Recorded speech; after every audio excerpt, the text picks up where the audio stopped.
I want to take this opportunity to thank Mike Cavone, the athletic director, and the administration for giving me this opportunity to lead the men's basketball program here at Berry University. I'd like to acknowledge Coach Cesar Odio for his longtime commitment and passion to this program. We're certainly inheriting an awfully good situation. As most everyone knows, it was under Coach Odio's leadership that they rose to national prominence and recognition, and our staff really looks forward to continuing that tradition. Well, the heart of my basketball career started back in North Carolina with Coach Dean Smith. He was my mentor. I was in an early stage of my coaching career, and I was able to work closely with that staff and learn the ins and outs of how that very successful North Carolina program worked. And really, I haven't veered very far from those roots. However, along the way, experience begins to teach you a lot of different things. And so I've been fortunate to have a lot of different programs, a lot of times at really good academic institutions, and I understand the roadmap to be successful at this type of school like Berry. So we're going to be, offensively, we're going to be a very up-tempo team. That'll be a little bit of a change here for Berry. Defensively, we want to be extremely solid with the heart and soul of that man-to-man.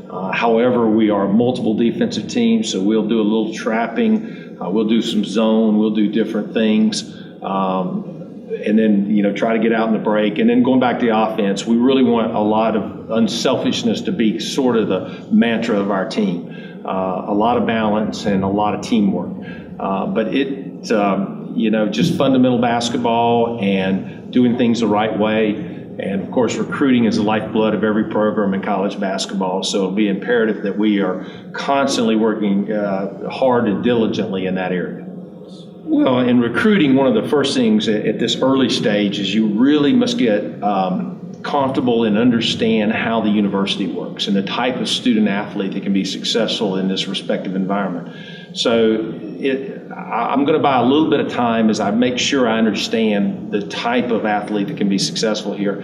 It is late, so I think probably at this point, more than organizational ability, we'll use contacts and relationships that do exist among myself and my staff, and just try to identify some players that are out there that are available that would fit, and can be successful here at Berry. And then we will begin to implement a very thorough, detailed recruiting program that we'll begin to work on in next year's players.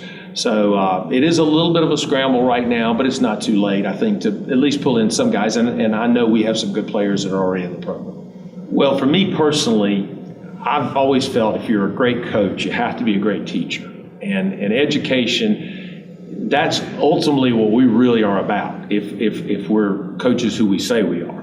So for me to have an opportunity to coach at a school like Berry, where education is first, is exactly what I'm most comfortable with. And many of my stops along the way have been at that type of institution. When I drove into Miami in 2003, it grabbed my heart. I love this city. I love this area. You mentioned Miami Shores, which is our little village here right outside of Miami, but we're part of the greater Miami area. And this is just such a wonderful place to live, and great people and excitement. And, so you put a great educational institution into a community that is alive and got, a lot of energy, with good people at this university, good facilities. I just see all kinds of possibilities for us down the line here at Berry.